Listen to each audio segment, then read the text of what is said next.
in and interact with us. Micah 6:8 says, He has shown you, O man, what is good, and what does the Lord require of you, but to do justly, to love, have mercy, and to walk humbly with your God. Your financial support through the First Citizens Bank would be greatly appreciated. Account number 795-222. For further information, call 753-1113 or 610-4673. Nature's Touch Massage Therapy and Nutrition and Nature's Touch Youth Health Caravan invites you to join us live on the Street 919 FM every second and fourth Friday morning from 10 a.m. to 11 a.m. We are located at number 3, 7th Avenue North via the Eastern Main Road, Barataria. For further information, please call or WhatsApp the numbers 398-8282 or our office numbers 241-7568 and 310-8671. Remember, at Nature's Touch, your health is our responsibility. Building dreams, delivering excellence. That's McClatchy Construction Company Limited. Since 2008, McClatchy Construction has grown into one of Trinidad and Tobago's most trusted names in construction. From residential homes to large-scale commercial and industrial projects, we bring integrity, innovation, and professionalism to every endeavor. Our services include general contracting, design and build, construction management, restorations, renovations, structural steelworks, infrastructure development, home construction, and equipment rental. Whatever your vision, we have the expertise to bring it to life. With over 17 years of proven experience and a portfolio of landmark projects, more than 70% of our work comes from repeat clients, a true testament to our quality and reliability. For trusted construction solutions, contact McClatchy Construction Company Limited at 221-5405 or 222-5897 or via email. admin@mcclatchyconstruction.com. McClatchy Construction Company Limited, building strong foundations for a better tomorrow. Oh gosh, baby, the wedding is just days away and we never booked the caterer. Oh, wait, is no. Oh, relax, baby. I already called Michelin already. Michelin Experience. Wait, what? When? Sometime last week. The same caterer that did our Christmas party at work. Remember when your sister showed up uninvited and she took all the leftovers? But one thing for sure, the lasagna, they taste real good. I know. They're tasty, reliable, and affordable. They even deliver. And if you want, they could cook on site. So go back to bed, baby. Don't worry. Everything done handled. Michelin has us. Have a great night rest knowing Michelin has you from weddings to business functions. Michelin Experience Limited delivers unforgettable flavor and flawless services. So call them at 474-2250 or follow on social media at Michelin Experience. Great food, exceptional service every time. What are you doing? It's crazy. I'm young, brother. This year I say I'm not cooking. Young brother, ask me what you're doing. Crazy, your family them go start screwing. Without food, well, the Christmas could ruin. Tell them to settle and cease. They will still get a piece. Cause KFC have a big festive feast. Well, bring all the chicken. I know it's finger-licking. And crazy, you can stay out of the kitchen and have a festive feast. A festive feast. Come make it around with KFC. A festive feast. A festive feast. Is young brother and the crazy. A festive feast. A festive feast. It could be original or spicy. A festive feast. A festive feast. Come let me around with KFC. Celebrate Christmas with KFC's Festive Feast. Get a festive box, 3 pieces of tenders and wedges for only $39.95. Or a festive bucket, 8 pieces of chicken, 2 regular size, and 2 portions of wedges for $159. KFC, it's finger-licking good. A Trini Christmas is the best when Lion Bran in the mix. Lion Bran's self-rising flour or baking powder brings convenience to the kitchen, so the work to make the food is easier and quicker. And for Trinbagonians, that makes the mix merrier, because we get more time to lime while we putting away the place or painting the steps. With Lion Bran mixes, your black cake, banana bread, and sweet bread eaten just like Granny Yoon. So grab your Lion Bran this Christmas, because our mixes make it merry. Lion Bran, the power behind our great taste traditions. Blessings in the wonderful name of our Lord and Savior Jesus Christ. You are invited to listen to the Final Hour broadcast heard every Monday from 11 p.m. to 5 a.m. in the morning on the Street 919 FM. Hear my mom, Pastor Helen Garcia, and myself, Pastor Valentine Garcia Jr., preach the Word of God to the elderly, youth, and children. We can be contacted at 629-0113 or 623-8444. The church is located at 26 Prince Street in Port of Spain. We look forward to you joining us. God bless you. As my life I lay it on the altar, as my life. Tune in to the Street 919 FM every Friday from 9:15 a.m. to 9:45 a.m. with Kingdom Health Services, situated at number 125 to 186 Eastern Main Road in Tunapuna. For the program Health and Healing, merging the old with the new, with Mr. Brent Diet. For more information, call 318-7471 or 484-0141 or 360-4100. It's all about Kingdom Health Services on the Street 919 FM.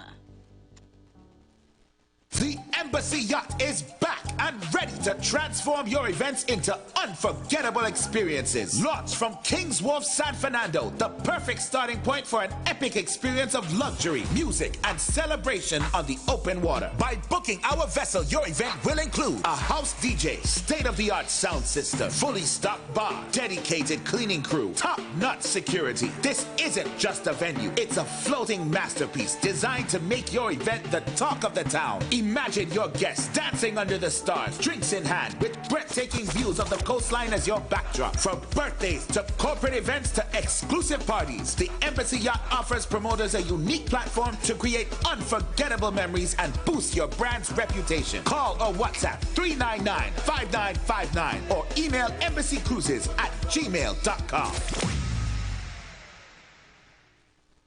It's the most wonderful time of the year. Merry Christmas. Starting November 1st, we kick off the Parang and Christmas season right here. Ready to hear your song? Email us your request at street919music@gmail.com with your contact number, and you will get to shout out your music on the air.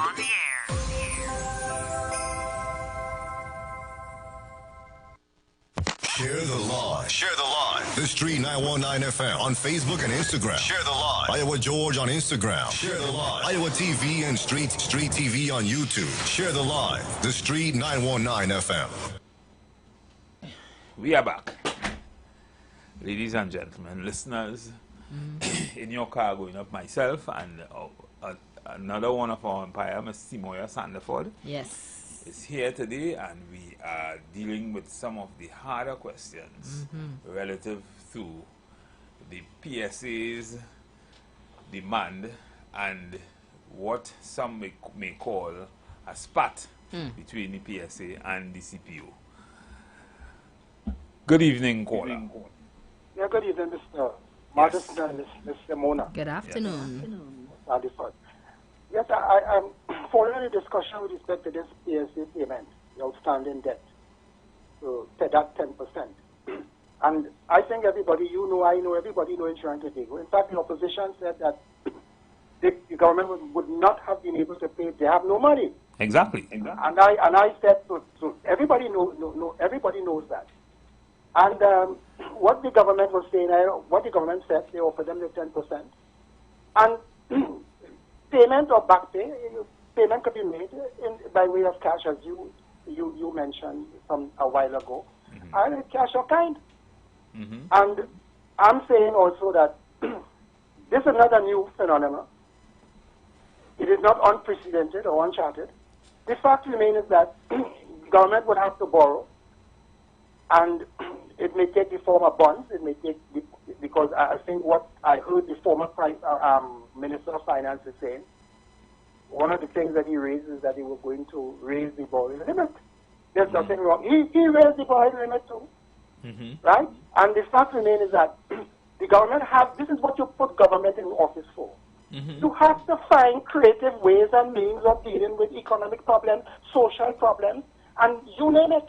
Exactly. You get to solve problems. Exactly. So you don't want people to come there, no ideas, no nothing, and you remain, as I said before, and I will repeat it all the time, you have a standstill government. And all economists alluded to that. You go nowhere. And you can't afford for this economy to remain in the position it has been for the last 10 years.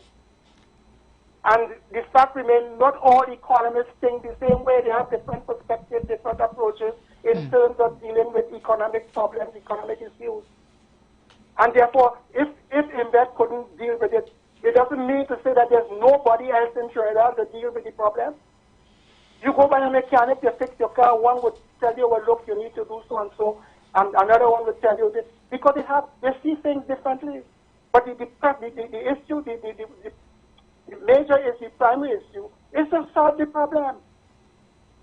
So he can't get, and you have to follow. This is and yesterday I think I raised the issue with Mr.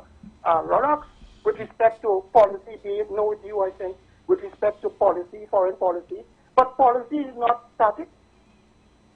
It is dynamic. Correct. And therefore, I am saying that they are saying, yes, we have an outstanding debt to public officers. We need to pay them. Yes.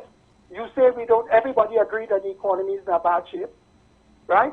And therefore, we have to find ways and means to satisfy the demands from since 2014 to now, these people living on whatever salary. And therefore, we are going to pay them, yes, we give them a first tranche payment, and then we're going to determine how we're going to pay them down the road in terms of whether it's going to be in bonds, whether, as you say, going to be in houses and whatnot. But that has been worked, tried and tested already. And what some people are just talking or trying to rouse the people. Exactly. But I don't think that the people, those people, and that is why they stayed the course for the last 10 years, They didn't accept because they are rational public officers. They are people with at least a minimum of 5 levels. And they are reasonable and rational people. You're not going to pull them on the street like before to create chaos. They are rational thinking people. And therefore they know that what is happening in the economy, they know the state of the economy. They live in an environment, they work in an environment where they see people who are there on contract 1 month, 6 months and all that. They understand. They understand they couldn't get paper and whatnot, stationery and all that. They understand that. And therefore, if you're trying to rouse them into a pattern of behavior, which is going to be, counterproductive. Your objective, you have to think again. And I'm saying that, you offer them, and they find ways and means because it's a payment. It's not in cash, but it's in time. And nothing is wrong with that. Because what happened in the late 1990s is that people will give their funds and whatnot, and people use it to pay off for their energy houses and all that kind of thing, the debt that they owed. And Mr. Lahoketa would tell you about that, because I think he mentioned it before, right? And that is, we have to be reasonable, and they are reasonable people, and they understand what they are more bitter, they are more agitated than the people who are affected. They represent somebody. The recipients, the people who had to get is the people who make a whole set of noise. All they're trying to do is so plain. That's all, just mischief, busybody. Like vultures. After that, busybody is all about from station to station all day, trying to stoke fire. Like vultures waiting for dead. But but I think that the people are reasonable, and the fact remains is that what you need to do is to educate the people at the same time on the basic economics, because you have a lot of leakages in the economy, you have a forex problem, and the fact remains is that because if you demand more, you need that what you're going to use the forex to do, unless you control the issuance of forex, because you have money, goods and services coming into the country, and if you have a demand, you have increased demand, you're going to have an increased demand for forex, foreign exchange. And you need to, because you have about $4.6 billion in forex. No, but caller, it's worse than that. I mean, if 25,000 people getting more money, and they have that power to spend that more money, but you have a great percentage who may be less off than them with no money, the price of things goes up as a result of their spending. You will have everybody now suffering from the effects of inflation. Yeah, but you see, one of the things is this, is that being aware that what the possibilities are, what are the implications, as the Minister of Finance there. You have people who, like Sajiwan Ali and all these different economists you have there. You have to manage it, and you have the tools to manage it. Because you know that it's going to lead, and you have the expertise, those people with the necessary know-how. Those trained people are trained, and they know if you inject it, you're going to have inflation. So there are other things that you would have to do to control the inflation. And I don't think that they're going to just throw the money there and then just turn their back and don't understand that there's a possibility of inflation which could in fact impact on the economy negatively. Yeah. But I'm saying that, so they're not going to do things by. You have some very astute economists in this country, even though they never really projected themselves, or probably they were never listened to. Some of them were on somewhat in some commission, recovery commission, and all of them have to leave the commission and go on their way because nobody listened to them. So I'm saying that we don't have a shortage of talented people in this country and economists who can assist, but the government has to listen to these people, right? But I don't see a problem there, you know. But this is where we are today, and that we have to deal with that situation. So I am not too pessimistic about it. And then we talk about it, that $400-something million. If you inject in the economy, it means that you know the circular flow and all that kind of thing. When you spend and spending, you have. So the recurrent expenditure. I mean, what you could borrow for the first one, but the recurrent expenditure might be the challenge down the road if we don't find probably viable ways to earn more revenue over the next few years. Well, I am looking at the projection, and I'm looking in terms of what is happening in the economy. You remember we were saying, and some people were saying that you cuckoo roost until 2027. You look to see what has been happening with respect to the gas and first gas and whatnot coming on stream. Right? So you have a number of projects that are due to come on stream between 2025 and 2026, right? And 2027 you have, well, that manatee, if this thing comes, you know, you don't have any difficulty there. But the fact remains is that you make projections, and you can, this is why I suspect that they would have sought to increase the borrowing limit, because when you borrow, that's another cost in terms of interest that you have to pay. But the fact remains is what you use the money for. If you use the money in a productive way, you can generate revenue or income or profits and whatnot. Then you could pay off for the interest and that kind of thing. But if you borrow to go and build a building along the tongue and all that kind of thing, and build highway here and there and all kind of things, you're in for a problem. It has to be put in a more in where you can earn revenue. Well, the thing is, you know, building highways and that kind of thing is not a bad thing, but there are other ways the government could go, and we see that the government is already exploring those areas like foreign direct investments. They are now looking at things they are looking at investments from Africa and Europe, and to some extent UAE and that kind of thing, China. Yeah, but they have to be very aggressive with that. Right. But what I'm saying here is I haven't heard from this gentleman as yet. You know, every time I hear in the news they're trying to contact him, they can't contact him. The man in charge of agriculture there, I ain't hear nothing about no policy, no agriculture. I ain't hearing nothing from him. Right? And that is critical. That is critical. And you know, we've been talking about that before the budget. Yeah, but I'm not saying that, I don't understand.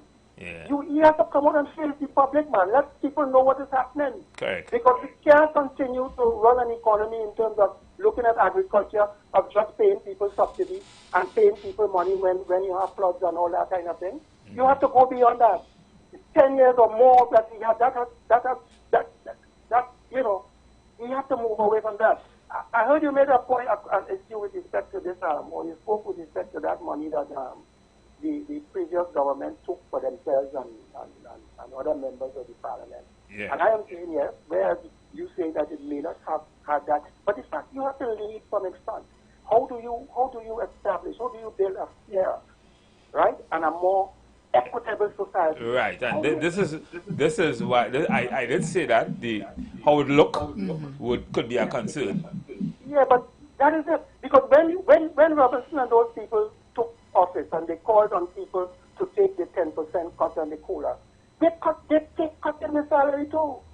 When Kamala came into office, she said, well, look, I take 5 or 10% of her salary, and she gave it to some funds for people and all that. And this thing about that is the more yes, we talk about. There's also a morality which must exist, and there must be. When you talk about patriotism, how do you motivate people and inspire people and get people? You have to show them that you care about them. You're empathetic. You have compassion. I am here with you. I'm leading you, but I'm with you all the way. I understand your pain, but you can't take a big plate of food.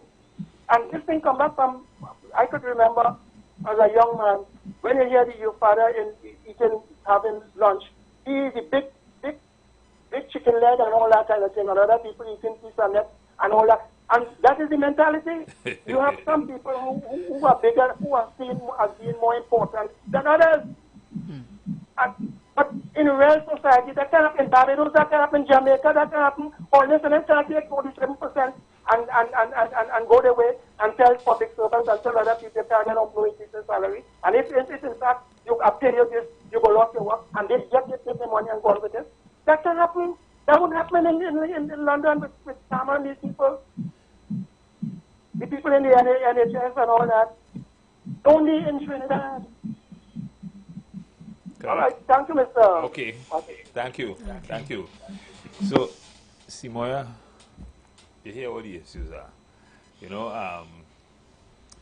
a caller, I think it's this caller, some other caller talk about payment in kind. What do you think about that? The woman is prefer payment in kind, right? Absolutely not. I'm going to caution you at this time. No, let's take payment in kind. I am going to caution you. Because sometimes that's the best payment, you know. At this time, I'm cautioning you. Sometimes that's the best payment in kind. But that's a sweet payment. Absolutely not. But it don't last. Let me take this call. Good evening, caller. Mr. Matheson. Yeah. Good evening. You really believe there are people who is not public servant, who vex they get 10% in this country? You make a statement that I effect person. I listen to you. Yeah, I believe that. I stand by my statement. Why are you saying that? Huh? Why are you saying that? Because, you know, most of you also said you didn't hear any public servants complaining. Right? I don't believe that is true. You hear them complaining? I don't know who everybody. I don't know who's a public servant. You get your money anyhow. You complaining? Whether I get in kind as my no. Empire was saying here, or I you already get in cash. said. Because my fellow Empire here saying that she don't mind payment in kind. The devil is a liar. I want to stop you right now. I already said, and I had a lot of people who said they're happy for the people then because they struggle through and they get the 10%. Right? But people also have a right to expect their views. Yeah, I agree with you. I am agreeing with you 100%, and that's why we are here to deal with it. You understand? But I don't. People shouldn't say that. Felicia Thomas try her best. You understand? But when you start to scrutinize this whole issue here, people have questions. Because I didn't believe that public servants was expecting to get no part of the cola and the next batter next time, and bonds. But that is why that meeting takes so long, the last meeting before the signing takes place. But Caller, you remember, Caller, I don't know if you remember this about 2 weeks ago. The CPO had said he had organized a meeting. And the meeting he had organized was to talk about the state of the economy. You remember that? That is when I called you. Right? And I told you. Remember that? I remember that fully. Right. Because are you seeing any significance in that and what we're talking about now? Yes. Right. But what I'm saying, when he mentioned that, what was Mr. Thomas' reply? Listen, let me tell you something. I following this thing right through. Right through. Because I have an interest. You understand? What was Felicia's statement? She said, we understand the economy. I quote she word for word. She said, everybody interested that we understand the economy. And that is not so. There's a reason why he called she to tell she about the economy. Correct. But we would know that. The only people who know that is the room that the people that sitting in the room there with her. And I'm saying to you, I figured out from the word go that was it. What? The concern was what the economists are saying today, what they have been saying all the time about it, and what everybody in Trinidad and Tobago should understand and know by now. I don't seem that Mr. Thomas understand that. This is what I'm telling you. Right? So what I'm saying here, don't say I happy that they get a 10%. I too. Or they get 5 for the first term and 5 for the second term. All right, okay. They waited and they got that. She tried she best. That lady don't understand what's going on with this economy. And it's going to be proven. Mark my words. Let me tell you something. The CPO and the economists, right? They understand what's going on with the economy. Sorry to say, Mr. Felicia Thomas don't seem to understand. And in time, she will understand. But we hope she understand. She has 2 other periods pending, 2019 to 22. That is one period, and 22 to 25. Let's see if she understands. Another thing we're looking at, let's see if the 10% benchmark will stand. Don't, you see, we're not stupid out here, you know.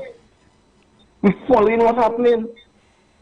I'm not talking about the USA unions are kicking up, you know. That's a separate thing. Teachers are going to back there. Neither they going to increase. Caller, you remember Shadow sang a song one time? Poverty is hell, boy?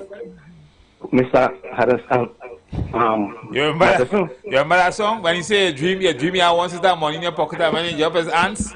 Mr. Matterson, I ain't going on. This is serious business I'm talking about. No, I just said. Yes, I know. You could get that money and down the road it could be ants.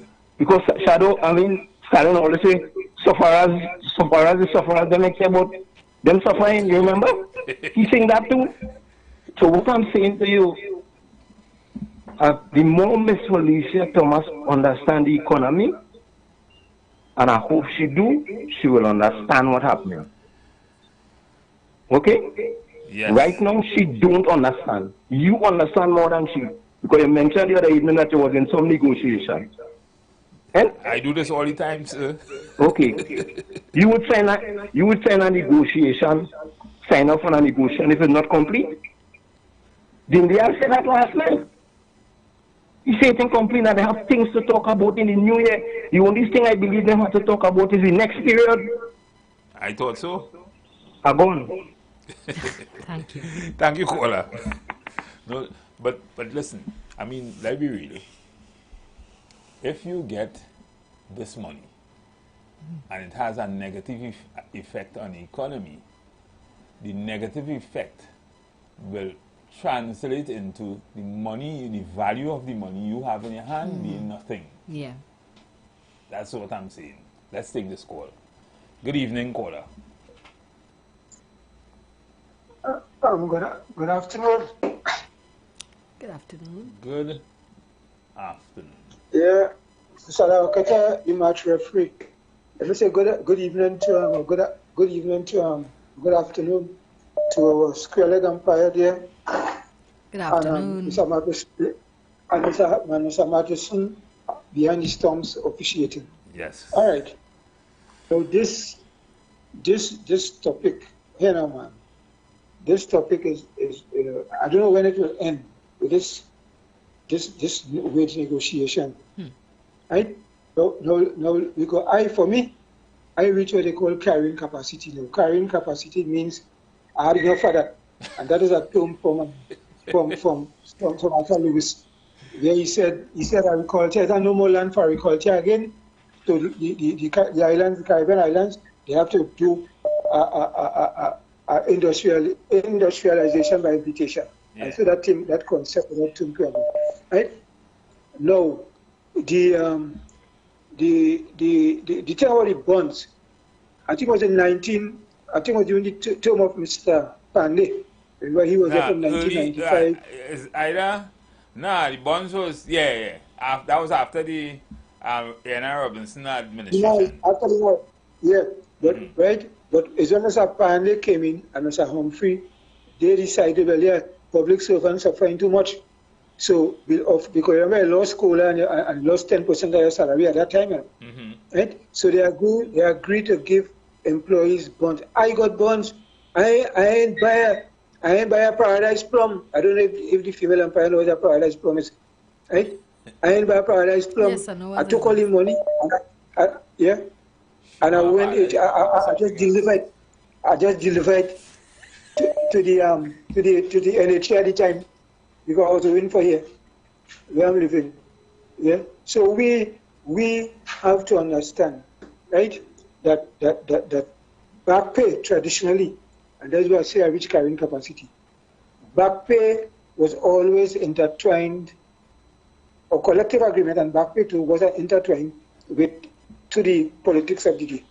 So every home after 3 years, because those agreements used to be prompt in those days, as you made your 3 years, you get back pay. So no back pay more than 3 years in accordance with the 23 of 72, the IRA Act.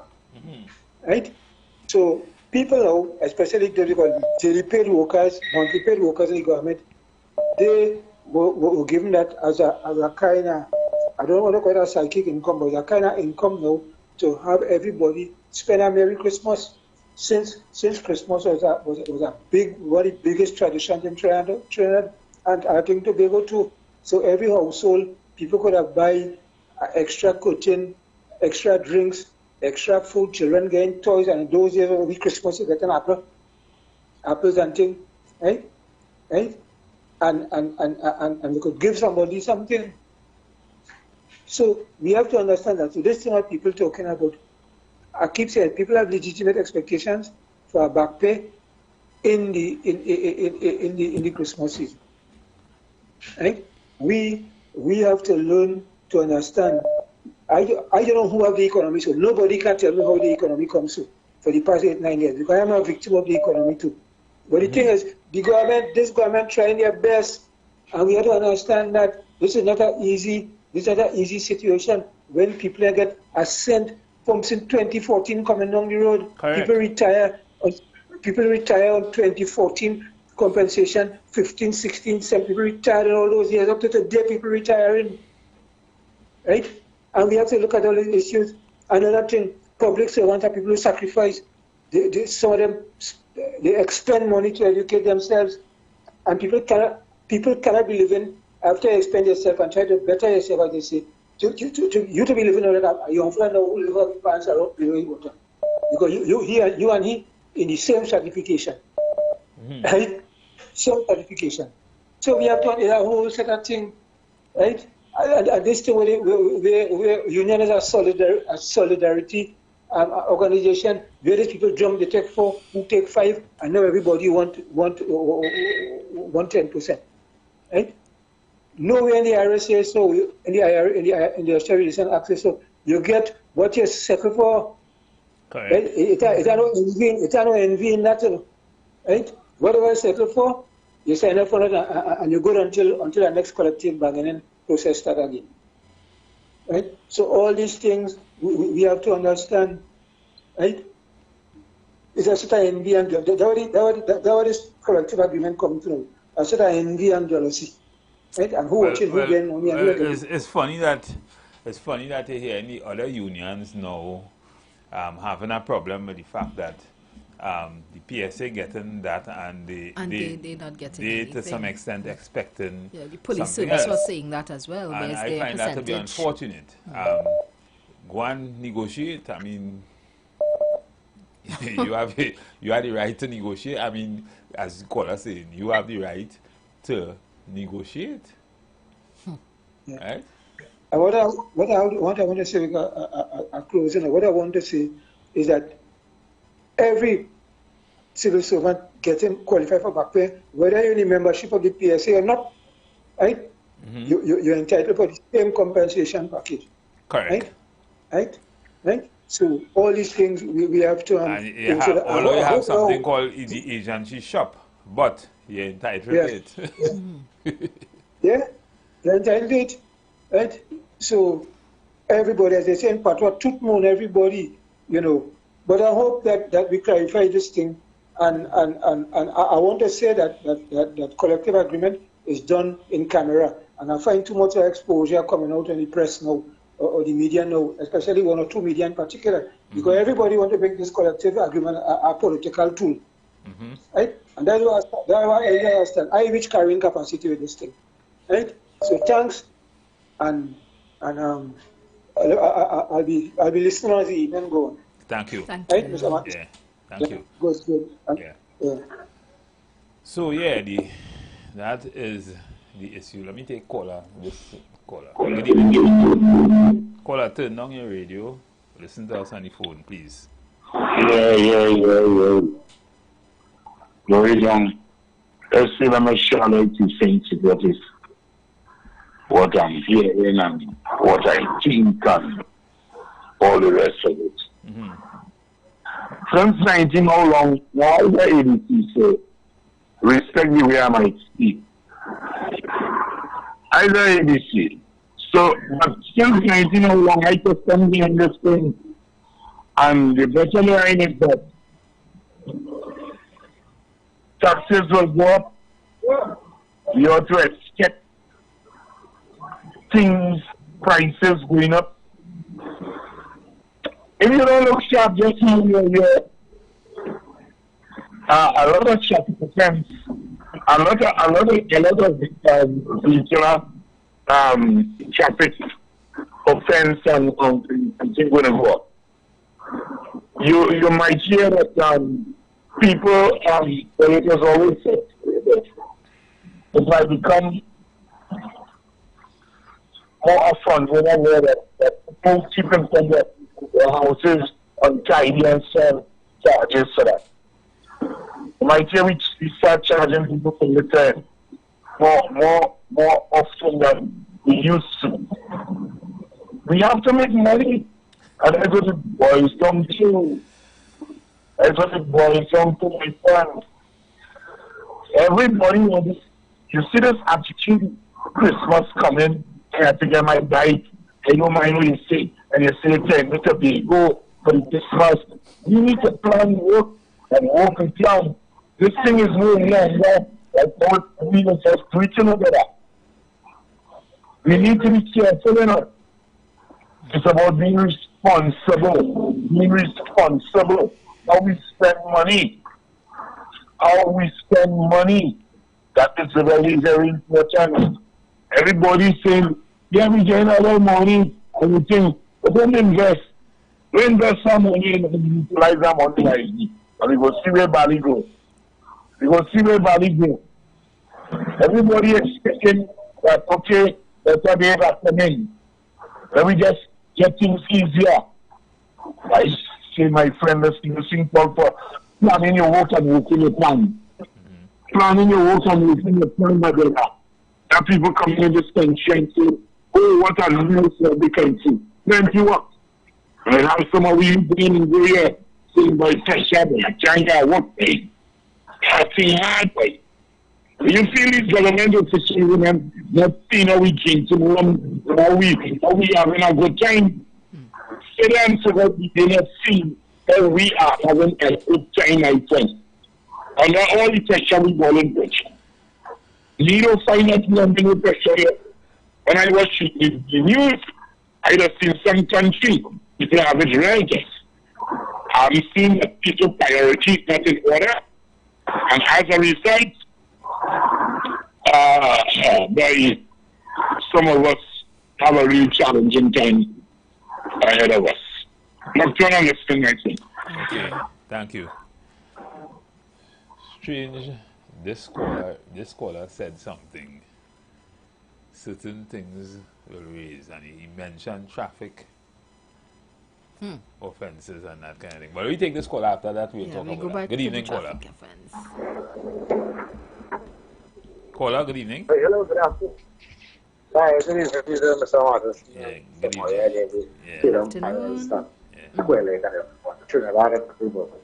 Well, hearing the last caller there, and I just want to ask a question. I've always said, I ain't have no degree, but I just was listening, trying to listen and make sense out of it. Yeah, you don't have to have no degree to listen to this program. We break it down fair.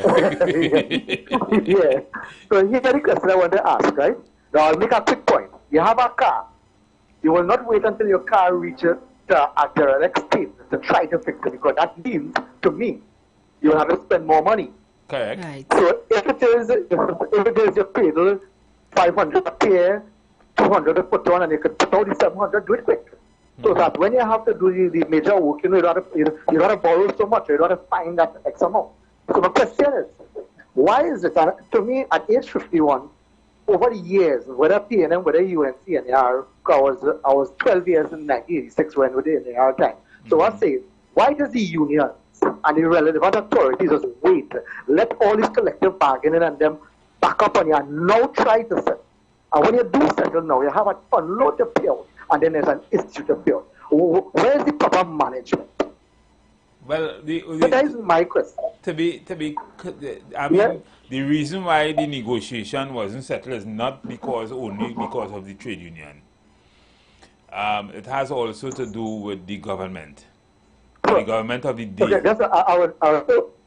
I would just say one thing quickly, everything, and then I have. Because I'm not asking this question to be naive or facetious. It's just like, it's all about management. So, look, so I'll listen up. Right, thank you. Right? So, the reason why collective agreements wouldn't necessarily be settled sometimes is not any party could raise the issue of collective agreement or initiate the process. Yeah. Right? So, but if it is initiated and it could go one way or the other. Yeah. Right? It could either go, we agree on some, what I call the interest issues. Yeah. That would usually be the issues with costs. Right? And then you have rights issues in collective agreement. Terms and conditions. That would relate to some extent, terms and conditions, and all the rights that you would have as in a contract. But usually you will have breakdown in the interest issues. Somebody might want more money than we could afford, or somebody might want things that may have cost, and it will end up being an interest issue, and then you have a breakdown and you have to go to court, and things get dragged on over the years. And those would be the reasons why, to a large extent, you would have things going outside of the period of the negotiation according to the IRA, right? So, I don't know if that answers the caller question. There are a myriad of things that could take place that would make something like that happen. But it falls outside of the practice and outside of the law when it goes to 8 and 9 years and that kind of thing. And we have a lot of issues. Right now I'm involved in a collective bargaining negotiation. And some of the periods we're talking about is since 2013. Wow. And we just was able to settle some. But you have some now from, more outstanding, and creating a lot of problems for the company. But, I mean, it is what it is. Some of it will go to court and you'll have to argue whether the company could pay it or not. And, the court will then decide what is the position. But those are that's how it pans out most of the time. Sometimes it's just about managing it, managing case by case the situation, and what we could pay, what we can't afford to pay, what we probably need to send to the court one time, that kind of thing. All of which are costs, by the way. But let me take this call. Good evening, caller. Oh, we lost that caller there. All right. Yeah. So, but the caller before this last caller was saying that things will. Let's take this call. Caller, good evening. Madam, good evening to the people on the program. Yeah. I want to put it, yes, I want to say that the PNM government, when they're in power, they tend to delay negotiations to save money by giving you every child, they wait until at least at 9-year period, like what's happening now, and they tell you 001 or 002, 002. So 00 will not get anything. The pensioners who live in on those years, they will get nothing. So that was always a strategy of the PS. Past their plan, they tried to change that and bring negotiations back. Having it, every triennium we go in. But the PNM, that is not the PNM style. The PNM is to wait 9 years, 2 triennium, and the 00 something. This is my observation as a union leader, not a union leader anymore. This is my observation of past negotiations. Thank you very much. Yes, thank you, caller. Good evening, caller. Good evening, caller. Caller, turn the radio down. Good evening. Yeah, you hear me? Yes, loud and clear.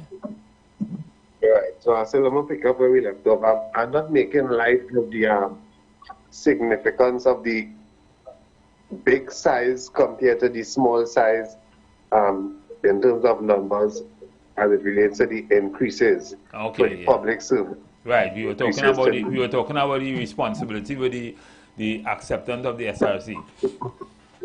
Right. So I'm making light of the fact that it's a small number of persons compared to the large number of public servants, right? However, when you consider all the other factors, you cannot truly say that you are a leader who is, 1, responsible, 2, caring, right? To just take that factor and let that be the deciding component that you go on, because you all are the same people responsible for the state of the economy in many instances. So if the economy is not doing well, why do you reward yourself with almost a 50% increase, right? While other persons, the wider community, have to face a different narrative, all because of this one factor that is a small group of us. And you have to bear in mind that small group of people, they're not close to the poverty line or operating like some other persons month to month, right? They have been handsomely provided for by the state in terms of all the exemptions that they enjoy, all the security in some instances, you understand, and a number of other allowances that they benefit from, right? So to just stand on that point that, okay, it's just a small number of us, about 900 and something, or how much ever it is, we have no problem accepting this in the shape and the state of the economy. It really says a lot about Dr. Rowley's character, and that is why the PNM had to pay the price that they paid, right? But moving forward, the country really in dire need of unbiased persons who is really not about party. Like us. It's about like us on this program. Huh? But you're peeping in my brains. Yes, Mr. Like Lucy Moya, Mr. Rollocks, Mr. Mitchell. Yeah, those are the kind of minds where the thought process, and based on your conversation, it will say a lot about how you're thinking and how you will approach certain things. And it's not so much about you so sucked into this dying for this party or these political preferences that you throw aside what might be best for your own self just to support the actions of other people or the words of other people. We need to become critical thinkers. I'll leave it there. Correct. Thank you, Kola. Thank you. Right. So I was just about to say before this caller come on that. Oh, we have a lot of callers. Good evening, caller. Me again, sir. One time, boy. Yes, my friend. I seen it one woman that one way street. I only hear me talking about your gas prices, your food prices, this, no tax, the property tax, no this. You know, where is this money going to come from, boy? Where are we? Listen, let me be straight up, I given our citizens before December 31st. I'm saying it before December 31st.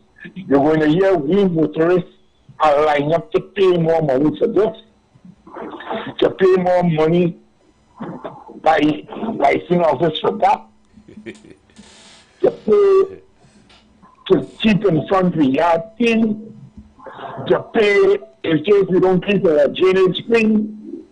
You will always going to hear. This thing is not surprising or that UNC dread if that happens, my fellow brothers. If that should happen, in fact, when that happens, it's not at UNC dread. It's not its only way. But the kind of mindset I'm getting is that how could we get more out of this orange? And we're not looking at how to have more oranges. We are not looking at how to have more oranges. We are just looking at how to get more, and that is why I just make reference to, some of us long time when I wasn't that responsible. I was just a young man, and that is what I getting my caps done, or getting the cap done. And me, where getting our money from, where money coming from, but ham coming, new tablecloth coming, all of this concept that we feel that Christmas is ham, lamb, jam, and we name Rab, it's just so everything is worked. That sounds like a calypso, boy. Boy. Yeah. We got to wake up and smell the coffee, my friend. This time around now, we're going to, this same UNC, I hear a lot of us talking good. I am a PNM, but trust me, I am on the winning side. I am not against or for. I am about truth and right. And I'm saying that many of us have to wake up and look at how we're spending our money, brother. These ministers and then they'll be passing and seeing us how we drinking until we two tires flat. You have some of us going home with two tires flat, my brothers. Trust me. We just have it nice in this country. We're trying to fool, right? And poor people, and alleging poor people nothing. Further, save, invest, be cheap. Black man get up, black man stand up, especially African people. And I just say especially African people because I know we are into the habit of spending and waiting for Christmas and tomorrow is a birthday. And everything to me, for us, is about spending and having a good time. We born is having a good time. Set. We dead is set. Everything is just about set. Where is the talk about growth and development, boy? Who is planting 500 avocado plants? Who is doing this? Who is doing that? How are we going to get? How are we going to generate fun among ourselves? Because it's only so a country gets set up. I never thought any something would have reached so with so much of grass I see by the roadside there, some drainage covered. But give it a chance. If tomorrow or the year one time say that the Prime Minister say we're going to start charging people, but he didn't. Don't say one time they didn't even earlier. Let's go and listen like that. Thank you, caller. Yes. So the caller raised some very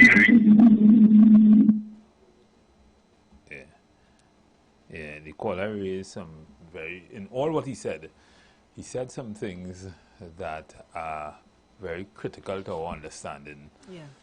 And it talks about values to some extent, but it also talks about, you know, issues that could very well come to fruition in terms of the government trying to find ways to balance its budget.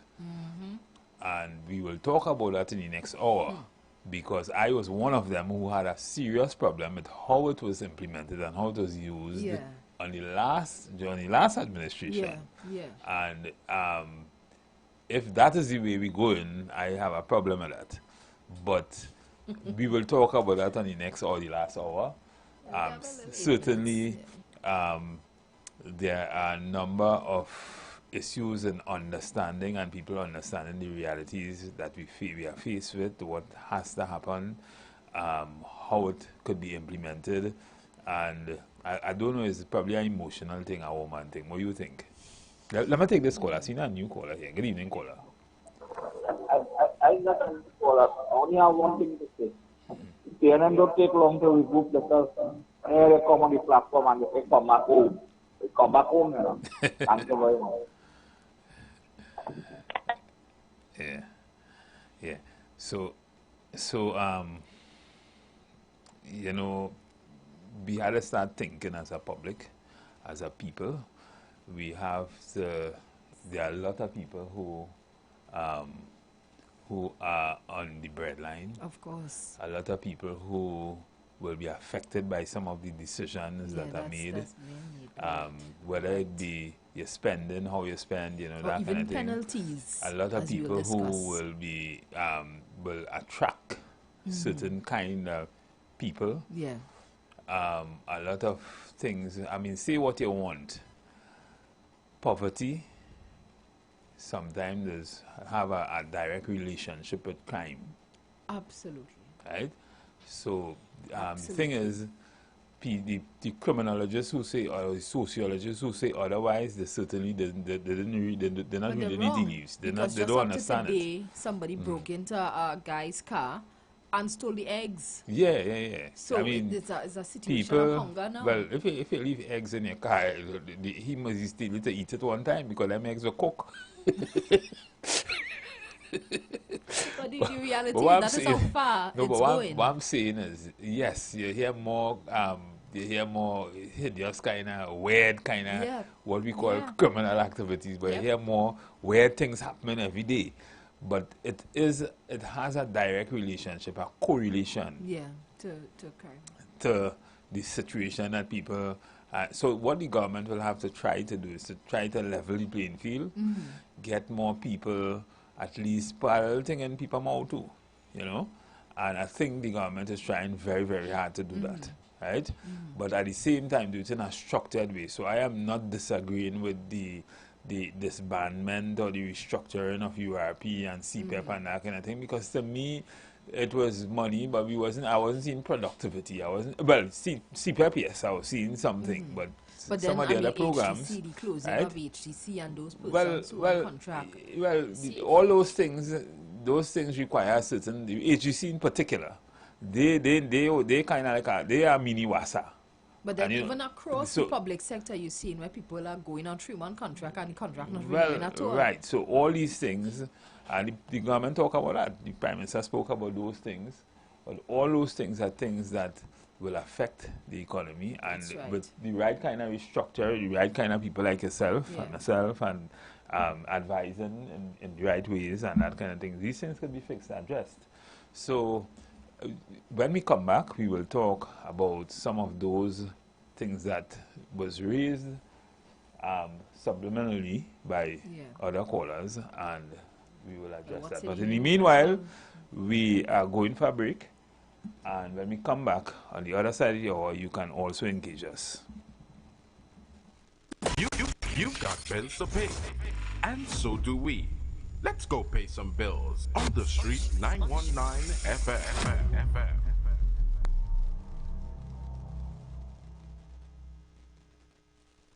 Nature's Touch Massage Therapy and Nutrition and Nature's Touch Youth Health Caravan invites you to join us live on on the Street 919 FM every second and fourth Friday morning from 10 a.m. to 11 a.m. We are located at number 3, 7th Avenue North via the Eastern Main Road, Barataria. For further information, please call or WhatsApp the numbers 398-8282 or our office numbers 241-7568 and 310-8671. Remember, at Nature's Touch, your health is our responsibility. Playway Parang Payday is the order to win more money for your dollar. The Playway Parang Payday draw is the way to win more money for Christmas. If a white ball calls, it's removed from the machine, and when the Parang ball calls, you win 28-1 on the base, plus bigger mega mix payouts. Players must be 18 years and over. Please play responsibly. Bigger payouts with Playway. Building dreams, delivering excellence. That's McClatchy Construction Company Limited. Since 2008, McClatchy Construction has grown into one of Trinidad and Tobago's most trusted names in construction. From residential homes to large-scale commercial and industrial projects, we bring integrity, innovation, and professionalism to every endeavor. Our services include general contracting, design and build, construction management, restorations, renovations, structural steelworks, infrastructure development, home construction, and equipment rental. Whatever your vision, we have the expertise to bring it to life. With over 17 years of proven experience and a portfolio of landmark projects, more than 70% of our work comes from repeat clients, a true testament to our quality and reliability. For trusted construction solutions, contact McClatchy Construction Company Limited at 221-5405 or 222-5897 or via email. admin@mcclatchyconstruction.com. McClatchy Construction Company Limited. Building strong foundations for a better tomorrow.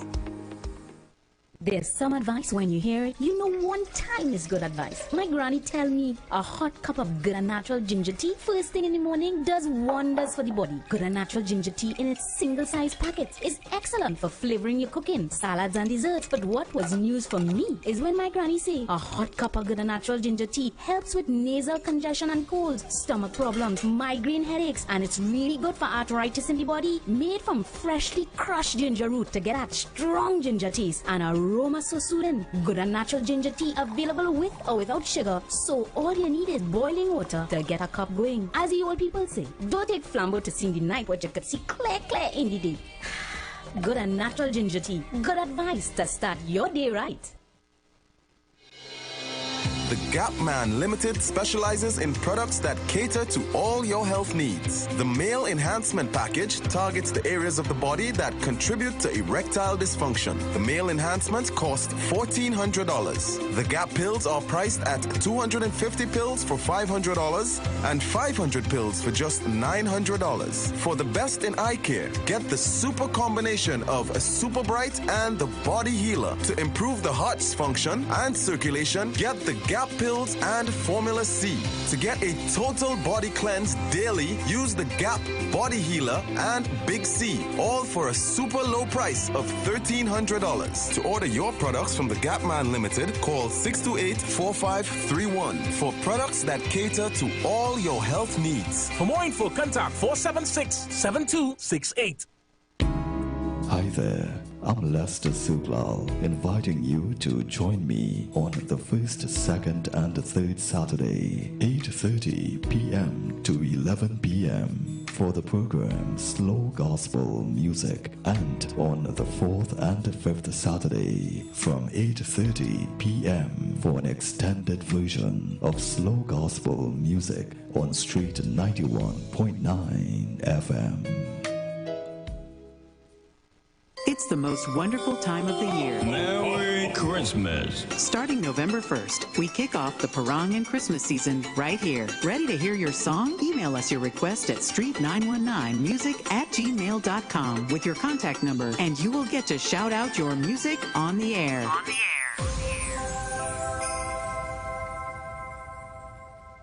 The Embassy Yacht is back and ready to transform your events into unforgettable experiences. Launch from King's Wharf, San Fernando, the perfect starting point for an epic experience of luxury, music, and celebration on the open water. By booking our vessel, your event will include a house DJ, state-of-the-art sound system, fully stocked bar, dedicated cleaning crew, top-notch security. This isn't just a venue, it's a floating masterpiece designed to make your event the talk of the town. Imagine your guests dancing under the stars, drinks in hand, with breathtaking views of the coastline as your backdrop. From birthdays to corporate events to exclusive parties, the Embassy Yacht offers promoters a unique platform to create unforgettable memories and boost your brand's reputation. Call or WhatsApp 399-5959 or email embassycruises@gmail.com.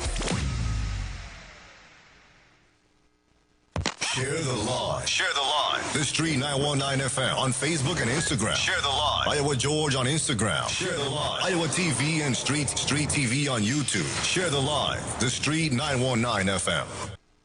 2026, I want to share some licks. Certain thing in the industry have to fix. 2026, I want to share some licks. Certain thing in the carnival have to fix. I ain't going no party if I don't know who's singing. I don't know who playing. I don't know who DJing. I say I ain't going no party if I don't know who's singing. I don't know who playing. I don't know who DJing. Before I pay, you have to assure me. What happened in Five Cartel Show can't happen to me. Before I spend $1, I want to see your flyer.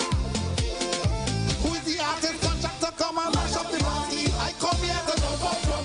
Hey, free up. Hey, hands in the air, hands up in the air. I just want to jump up. Hey, free up. Hey, hands in the air, hands up in the air. 2026, all the share some licks. Certain things in the carnival have to fix. I ain't playing massive, your man not going Savannah. Please back Savannah, Mr. Van Leader. I say, I ain't playing massive, your man not going Savannah. Please back Savannah, Mr. Van Leader. Before I pay, you have to assure me. We will be crossing Queen's Park Stage on Carnival Day. Me and my posse, we all live with glory, and we live on TV. Watch how we done mash up a party. I just want to jump up. Hey, free up. Hey, hands in the air, flags up in the air. I just want to jump up. Hey, free up. Hey, hands in the air, flags up in the air.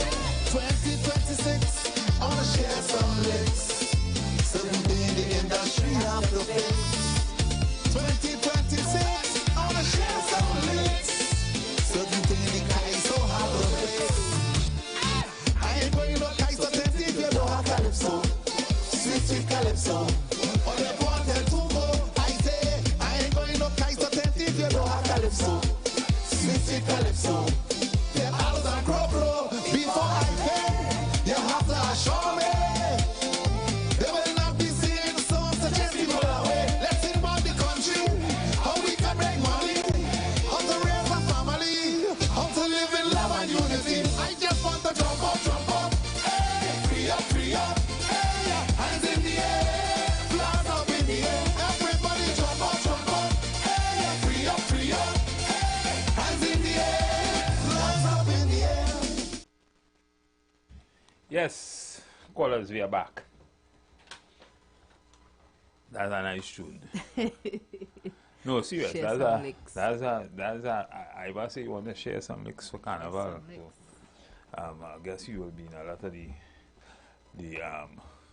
soca parties. I'm looking at the video and I only seen AI. It's in with the times, man. Yes. So, certainly trying to be yesterday. You listened to the program yesterday? No, I was yesterday we had Emerson on the program. Yeah. So you had a nice article. You saw his article today? Yeah, I saw it in the chat. Made a lot of sense. And maybe I want to talk a little bit about how we could use innovation to deal with some of the issues that we are having, and also dovetail that issue as it relates to what the caller was saying, the message you were sending subliminally regarding maybe more taxes and that kind of thing maybe coming, and traffic penalties. I'm seeing that we have some, now under the last administration, I had some concerns with some of the traffic regulations and penalties and that kind of thing.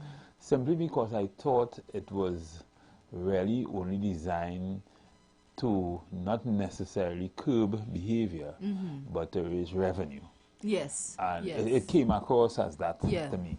And some of them was, in my opinion, was draconian because of how they did it. Yeah. And it was like the double penalty and that kind of thing. Of course. Now we understand that in any civilized society we need laws, we need a certain kind of organized way to organize the society and you know, that kind of thing. And go back to Hobbes and Rousseau and their position on organized society, or a society without laws and without rules will be brutish. That's right. Right? So you would have anarchy. Yeah. However, I was looking at something somebody was saying about being caught, the price for being caught without a driver's permit. Maybe increasing. And I was asking myself, what is without a driver's permit? Is it that you are saying that if I forget my driver's license home, I'll be charged? I'll be fined significantly? Or would you get that opportunity to present or it will to you the get that nearest opportunity station? to present that? But present it where? Because if that situation happen in South, you live in the East. If I'm home and I drive two vehicles, I really drive two vehicles, and I say I left my driver's permit in one of them because I pick up one in a hurry and I move with it, and I get caught down without a license, you're saying you're going to fine me for that? And my thing is, what about the opportunity to present the well, document? we even going there. I was saying that because I wanted to dovetail the technology. If I have a valid license, but I don't have it, the police should be able to know that I have a valid license. Yeah, pull up your name. You pull up my name on your computer in your police car, and even if the system doesn't have numbers, and I can give you my driver's permit number or my date of birth or something, you should be able to see Stephen Matheson XYZ valid driver's permit. So why you want to charge me for forgetting my driver? You know what people I don't know anybody who drive and haven't forgotten the driver's permit home for some way. You might go in a store, you might take out your driver's permit from your wallet, you might use it, and then you might put it back in your pocket. It happens. And you forget, you change that shirt. All kind of things happen. I mean, it's normal to forget your license home. So why are you fining me exorbitantly because I forget my license? You don't have it. It doesn't mean that you don't possess one. Yeah. It's just not on your person. So if there's a way to find out if I possess one, and the technology is available, it's used all over the world. If you can, so if that's what you're saying, I have a problem with that. Well, let me start by going through some of these fines, right? So we have some Clause 10, it says, the article Daily Express, Clause 10 makes major changes to the Motor Vehicles and Road Traffic Act, increasing penalties for a wide range of offences. These include 1. Late transfer of used vehicles, fines double for not registering a vehicle transfer within the required 7 to 14 days. Wait, just no, stop. Late transferring of a used vehicle. You sell a used vehicle and it has to be transferred between 7 to 14 days of the transaction. Who in charge? The person who transferred the vehicle or the person who drives the vehicle? That is what is not clear. But let me finish and see where we go. Increasing the penalty for failure to register the transfer of a used motor vehicle within 7 days after the change of possession from $200 to $400, and for failure to register the transfer of a used motor vehicle within 14 days after the change of possession. Well, so if that you make, means well, the owner, the new well, owner will be make charged. it easier for me to go and transfer it. I shouldn't have to spend a whole day in licensing office to transfer it. Make it easy that I could go and transfer it during the technology. We talked about that yesterday. Make the ease of doing business easier so people will transfer it one time. If I could transfer my vehicle in seconds, then we have no problem. That's not impossible. That AI, all kind of thing to do that. We're going along. Overloading vehicles. Drivers or owners of goods vehicles, taxis, rented cars or trailers who exceed weight or passenger limits will face a higher fine of $12,000. So your backseat supposed to hold 3 people, don't make it 4. Okay. Right? That making sense. If the vehicle didn't make the to take so much weight, and it has a direct relationship with accidents and that kind of thing, control of the vehicle on the road and that kind of thing. So I can understand that, right? We go into the one you were talking about, driving without a permit. The fine for driving without a valid license increases from $750 to $1,500 and up to $3,000 for persons who never had a license or were refused or disqualified. So that's where I go in. So it's 100% increase, right? 100 and about 20% increase. But they differentiated it. So there's a second part, not carrying your license. Learner drivers and other motorists who cannot produce their driver's permit will face stiffer penalties when stopped. Now that to me is nonsense.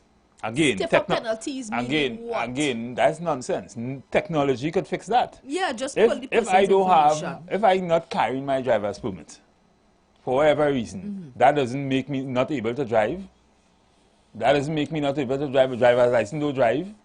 So if I'm not carrying my driver's permit because I forgot it home, or maybe because I lost it or whatever, but I have a valid driver's permit, you could find that out on the touch of a button, whether I have a driver's permit, if you have the right system. So you telling me you penalizing me because you're stupid? You failed to put the system in place to solve that? That doesn't make any sense to me. I think, before I even go into this, I think you can't be so hard on people, everything for inspection, every little thing you want to charge people for. Fix your roads, fix your potholes every day. Driving. A man was killed. I'm saying, listen, you're seeing it all the time. Listen, I was driving that over old road. And every two car length your drivers a big pothole, mashing up your car. Yep. You know the car drive, you're busting your tire and all that kind of mashing up your rims and all kind of thing. Listen. Fix them things. So you telling me, and if we going back to that same thing, I'll have a serious problem with that. We have to be careful with that because we cannot ignore the fact that we have some arrogant officers on the road. God bless you, officers, if you are listening. It's not all of you, but there are some of them who operate as though they didn't come out of school properly. And you know, when you go through social media and you see the things that they give people tickets for, it is ridiculous. It's almost as though they're trying to meet a quota. If you tell me you're driving drunk, that is something you should take my license one time for that. We ain't talking about the obvious, but why is it that citizens have to now put on their own dash cams to protect themselves from our officers? Well, you know, these things are, let me take this call. Good evening, caller. Good evening, sir. So that was the Draconian law, all that? I didn't hear you. That is the Draconian law, how they call it, all these necessary penalties for the poor people. If you forget your permit and this and that and leave transfer and all these things. That we talking about. Yeah, but what we're saying is the technology could fix that. So half of those things, if you had the right technology, you could easily listen. If I just saying, it have people who working for plenty money here, who in society. There are people who working for $3,000-$4,000 an hour. If I have to give up that to stand up in a licensing office for a whole day to transfer a vehicle, when you could have a system where I could transfer my vehicle online within that 7 days, then you'll do that. But even if you have to go in person to get that done, can't the systems be done so efficiently that persons could get in and out of a government office within an hour? Hour is long. No, but that's what I'm saying. Even if, okay, we have to understand where we live in. If you take at least an hour to get your business done, half an hour, 20 minutes, somewhere around there, but why are you spending all day and then they're telling you, no, well, you have to go and come back? Really? Correct. That is ridiculous. Correct. So what we're saying is, if we employ the technology that is available around the world to solve those kind of problems, you wouldn't have to charge people for that. Then you should, then a man do that, then you can raise the fine to $10,000 for not transferring a vehicle because the technology is available for you to do it in seconds. We should be able to do these things quickly. I am still concerned. So it's like you're tying people hand and you're telling them to run. Correct. You're tying my hand and you're telling them to run. These potholes. Who you know does drive? Never forget a driver's phone at home. You know anybody? That's true. It happens. I don't know nobody who does drive that never forget a driver's phone at home. Because police or whoever, police, politician, whoever, nobody can tell me they never forget a driver's phone at home. Right? No, we're not saying so you forget a driver's phone at home. You're not driving that drive. Your driver's permit can't drive your car, by the way. Right? So a driver's permit is just something to say you have a license to drive. You could find that out with the touch of a button in a police car. Yeah. Right? You will not fine me for that? And doubling the fine? That doesn't make any sense. Oh God, come on, man. People think Trinidadians politicians all the thing. I could understand. To me, we are just responding to situations and we are not critically thinking about the impact it could have. Correct. So that comes like the motor vehicle inspection thing. That's the next thing that doesn't make no sense. So you telling me, are you giving me an inspection sticker that lasts for 2 years, right? But in 3 months I could mash up my damn county road. You know, if they find and I'm driving the car for the next 2 years, mash up, still creating the same danger and everything because of your roads. You know when they find rust on a vehicle, they just have issues with that. Serious? Yeah. Well, I never. My last vehicle had some rust or something like that. I don't know what it was. And the guy was like, well, you got to paint over. I say, what? Who telling you paint over? The man is telling me that in the inspection center. I said, absolutely not. I bought a new car. Hello, good evening. Caller? Yeah, good evening, Mr. Martinson and Ms. Demona. Sometimes I just want to know, because this is the same experience on the last regime before the election, what went on. I don't know when, especially with that licensing thing, they're going to get this government in real trouble.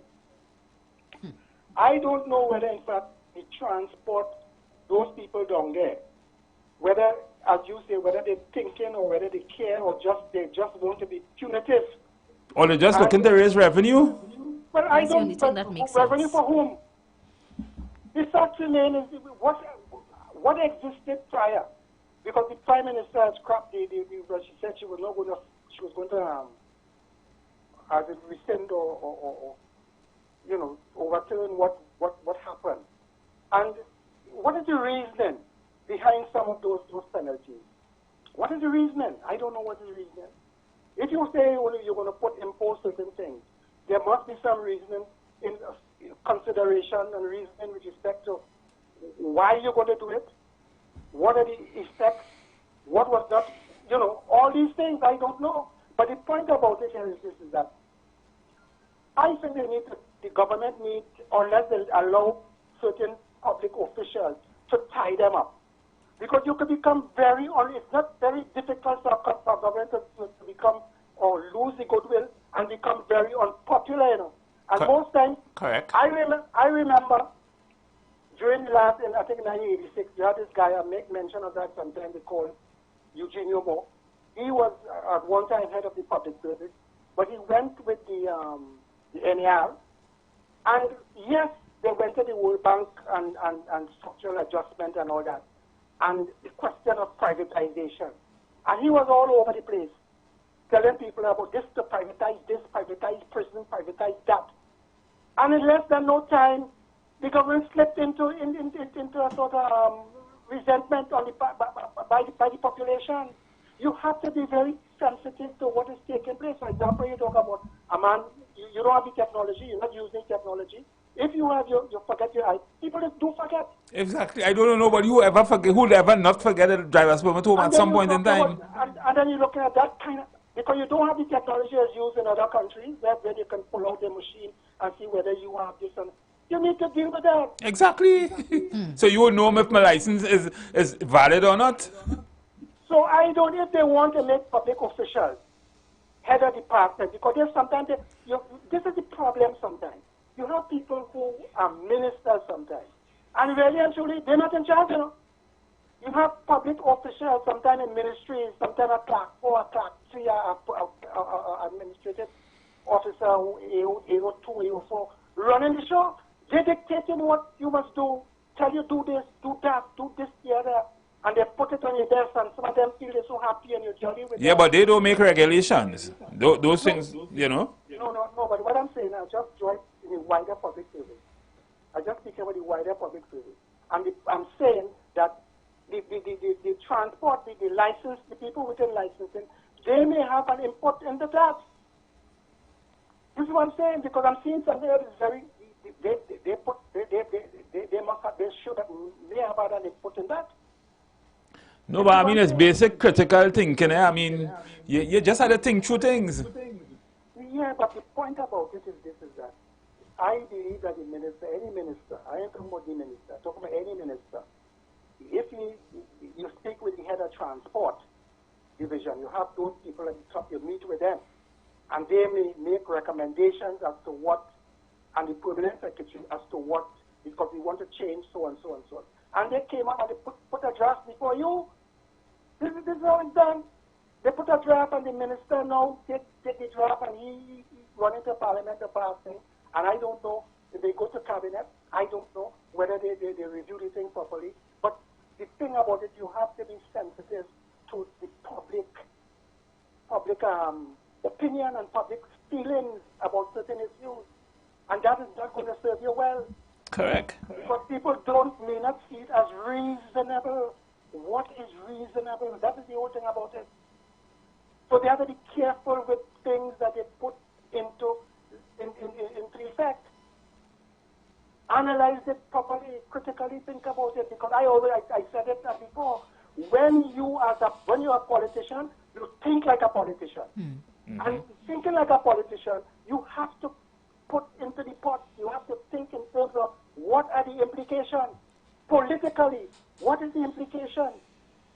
Socially and economically, you just can't just say, well, look, but how the people will take this? How you think they would like to respond to this? How they did respond to so and so and so? You just don't come and throw things into it. You have to think like a politician, because you may have backlash on that. Well, I don't want to say think like a politician, because if you say think like a politician, it would mean that politicians think.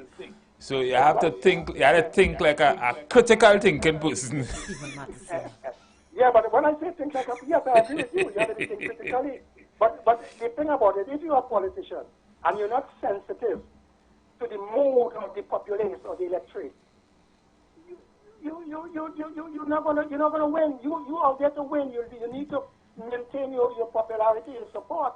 And if in fact you don't try to understand the needs of the people, what the people would want and what they don't want and what, not all the time you would succumb to it, but in fact give in to it. But the fact remains is that you have to, respect or try to understand what is the feelings of the people, because they are the ones who you make policy for them. And then you find yourself down the road, by the time February, March, people started to say, well, this government is a wicked government, Look, and because anybody thinking up through this thing where you're talking about your car home and all, you forget your life, your home and all, and you have to pay this big set of money. I could see a man who's drinking drunk, driving and drinking. This is what I'm saying. If a man driving drunk, he should lose his license forever. Yeah. Because the penalty right now is from 12,000 to 24,000 for a first offense. That could make sense. And 22,500 to 45,000 for repeated offenses. That could make sense. But there's some other things that you read there that I believe that people are going to reason. I'm not calling on them to trying to incite nobody. Mm-hmm. But the point I'm making is this: is that it's whether it is reasonable or unreasonable, and they need to think through the thing. Think it through. Yeah, and that's what we're saying. That's what we're saying. Think it through. Because spot now where in fact you see what's going on with all these things around. You have to avoid that. You could at least afford that kind of, resentment. Mm-hmm. You can't afford that because you have too much thing in your plate. You have politicians speaking out of time, not staying in the lane, creating more problems. Correct. Upon problem, where you going to pass that in Parliament now? Where you going with that? So all I could tell them is to review this thing properly and try to make sense of it. Because they would know, I don't know if, when people talk about consultation, yes, you could have consultation, but there's some things you really don't need because consultation would in fact retard governance because you spend too much time. But there's some things you need to get a sense as to what is going on, get a feel from the people. The people were totally against the last regime with the penalty that transport people put with respect to all those matters. You can't come back and impose the same thing. And even worse, you falling into a patch and are begging them, look at that. Yeah, because at the end of the day, you know, I had problems with it before. And the problems I had before was the double penalty. You know, you have the demerit points, and then you had your penalizing. But you are now saying that I am not against fines for things that make sense. You break a red light, that should be a huge fine. Yeah, and then you see what is happening. I look at the politics in it too. Because what people are telling you, you charging me all this thing. But you know, yes, we understand that you now come into office and you have to allocate money for road repairs and all that. But they say, look, you're charging me all this other thing, and look, I have to drive on the road, and the road ain't good. You have to think, people have to think, boy. You have to think, and this is what I'm saying, when I say think as a politician, you have to think. You have potholes on highway and all kind of thing. That's crazy. Those potholes are ridiculous. They need to evaluate that. You have to look, when you put things in place, what are the likely response from the population, the people out there. You can't move from one and you're going to the next one and even get worse than. Or take some of these things. I'm not saying that you don't need to punish people for breaches of road traffic and whatnot. But the fact remains is that you have to be reasonable, right? And there's some things that I would, if I in a position, I tell the government, you sit down and think over this thing a little more for me. 100%. I would say that as well. Thank you, caller. Yeah, so I agree with the caller, thinking these things through, having a conversation with the police service, and even going as far as to finding out what are some of the things that come up with police complaints. The police service and the license may be the people who initiate and who are asking for these things. But to me, they would be asking for these things or seeking these things because of lack of knowledge with respect to alternative means of doing it. So if you use the technology, which you had, in some cases you don't even need in this day and time, you don't even need police on the highway. If you have smart highways, you could make more money with your road if you make you want to reduce traffic on the road, make some of the highways toll highways. Right? That may not work. That may not work now. That may not work now because you don't have diversified. You don't have diversified public transportation system. So your toll highways may not work to traverse the normal routes like the east-west corridor and the south Port Spain kind of route. But generally, if you think this thing through, you could raise revenue the same way without hurting the public. Yeah. Good evening, caller. Good afternoon, and the panel and listeners. Coming in clearly? Yes, go right ahead. Go ahead. Yes, Ms. Sowers is so correct, and my thing is there is more reason why MPs ought not to be ministers, right? Because of the capacity of work and responsibility that a minister has. What time would you get to be an MP? But that's a different conversation for next time. But in that whole list of what you're reading out, Moya, you hear anything about we making our adjustments to make sure that the cashier is always open? Very good point. The ease of business, just it continue flowing. You hear anything about we looking at extending the hours of operation or even make a 24-hour operation? You hear anything about use of technology? You don't want to drive to go in licensing office to do most of these things? You hear anything about that? Nothing about that. There's no improvement in the systems. Of course not, because of the type of people that we continue to deal with. It's just one pool of people in terms of these two parties just continue mixing with no fresh, proper ideas that will really bring proper results. Because, you see, when you solve one or a few issues, people don't understand the amount of other issues that will be getting eased up. Because if we have this licensing, for instance, of that 24-hour thing, as I say, even if we're not open to the public 24/7, we can have people working to kind of ease up the backlog of work and make sure that the cashier does not close off for lunchtime and these kind of ridiculousness. You understand? People could come in at any time because of the different hours they're working at. It will cause some of the traffic to ease up because not everybody rushing to go at the same time. There's so much things if they just start to think. And Kola, you right? you just say something. Let me engage you. You just say something that brings us back to something. We just finished a round of collective bargaining, right, with PSA. Yeah. And most of the people on the port, the customs, all these people will tell you that when you ask the question as to why the port is closed at a certain hour, when you have hundreds of people sitting down waiting, you collect a barrel and that kind of thing, why they not accept the other committee exact change, they could only accept cash. They will tell you that all that is in the collective agreement. They will tell you that all of that is in the that's the law for them. Wow. They have to get a lunch hour at a certain time, so if the whole place shut down at lunchtime, that is 19th century kind of thinking. We don't, the world revolves, we don't sleep anymore. And you know, as I say that this is more reason why you have to leave an MP to be an MP and have a minister who really can have a hands-on approach and get down into all these issues that might be affecting the ministry's capacity and capabilities and the way how they give or provide service and deal with it. There's so many issues we really have to face with in this country. We have to look at the buildings that we rent in, see if it's producing any income at all, and if it's making sense, or if we just renting when we could just build somewhere and have this where we don't have this rental cost. But the list of issues is long. But before I leave, I want to tell the politicians, it have enough people out here to give people to both sides of the fence, UNC and PNM. So they just, for God's sake, do the people work when they're in Parliament and forget the small talk. Thank you, Kola. Yeah.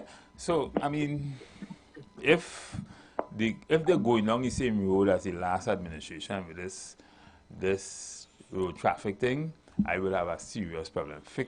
There are certain things you could fix and adjust to allow for an ease in the way we do business. Ease anyway, ease up the people now. With respect to them, all them certain nuisance thing. If you're saying that I had to pay plenty more money for driving drunk, pay plenty more money for breaking a traffic light, pay plenty more money for speeding, I will agree with you, right?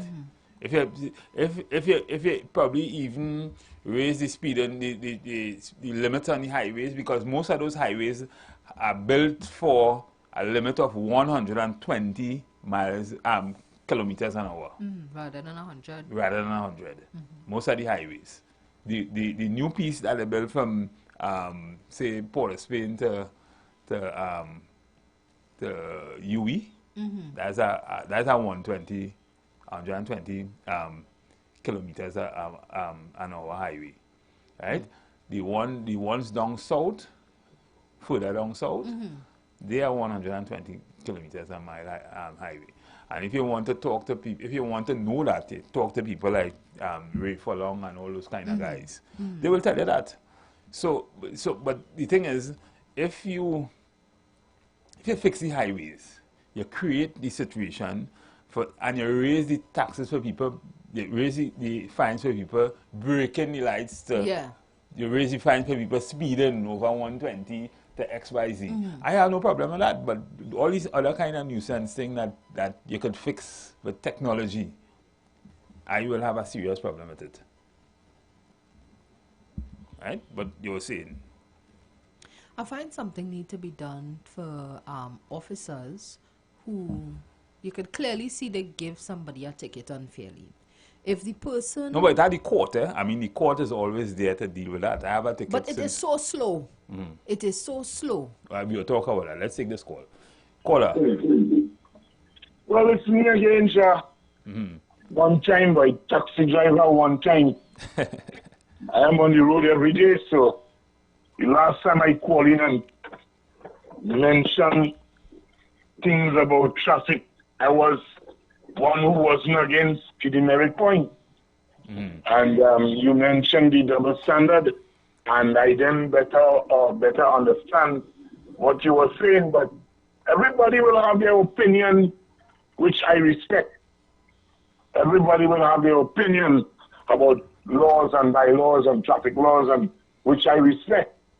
But as for me, I could recall, I think it was yourself, who were discussing we having our ID card and we. And I was seeing that too as important. Yes. With reference to driver's permit, I seen that as important. And I see the reason for it being important as well. Because it's not every police officer you meet will have a vehicle near them. I did security work all my life, and sometimes you are being dispatched at a school. You are being dispatched at an area where you don't have the device to do further checks, and let's make the police work easier. Well, then, if that's the case, and the driver is saying, listen, officer, I do have a driver's permit. Yes. It is, and as you say, the police officer may not have the device to check, and you say, officer, I do have a driver's permit, and I can produce it to you. Then why don't you allow for the person to produce it at a police station within a certain time? In that case, I given you a certain amount of time. I think you have 24 hours to present that. But in the meanwhile, it has something called discretion that an officer could use, and we could know from the way you speak. I did ascertain somebody, you know. I could assess somebody, you know, from the way you look and from the way you act, you know. I mean, wisdom. As an officer, it had the love of love, man. You could take people. So I'm saying that I still agree with I respect anybody's views who think that thing, because I too forget my permit at one time. You know, we are only human, as you said earlier on. But I just like how they were requesting that we have our ID card, and I could see to ease up the police, because as I'm saying, we want the police to watch with children and all in the school. Is everything we want the police to do just now. I see we go watch the police in every home. No, well, we not. What we're saying here is we're not blaming the police. And the police job is to uphold the law. Yes, but still, to ease up the police work. Anyhow, we're moving from there, and with reference to the other charges and so on, I find that PICA should also be inspected every year. Every year. Let me leave a room for somebody else to talk, but that's just my opinion. I feel PICAs too should be inspected every year. Okay. Thank you, caller. Thank you, caller. Yeah, man. Mr. Bataria, good evening. Good evening. Well, I hear you mention it. You're talking of making these government institutions more efficient. I said to you all some time ago, we could make it efficient. We've proven that it could be efficient because under the pandemic, most public servants were home. I mean, you couldn't go license office and renew a driver's permit, but most public servants are home. So that means public servants can function with minimal amount of staff that we have presently. Right? So if we are to implement all the things that you are asking for, a lot of those people positions would be redundant because I don't have to go, if I don't have to go licensing office to do a transfer, that means I don't have to go to the ask a woman to hand me the form. Because there's a person sit down there to give you forms. So when I collect the form and I fill out the form, I don't have to go by the cashier. So I don't need a cash, or I don't need 3. Although it's supposed to be 2 or 3 and 1 does function. So I wouldn't need those 3 because now most of us could pay online.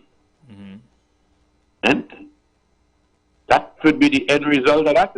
Well, I mean, it will always, listen, I lost my job a couple of times already and I get the next one.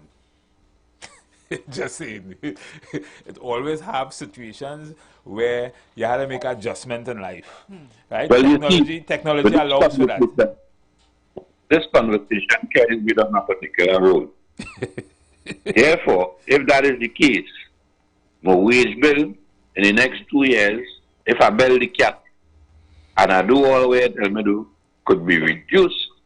But where are they going to find these? That I have to find companies to come to create some sort of level of employment because I am the largest employer in Trinidad and Tobago. I am the largest wage. We just talk about America and all about.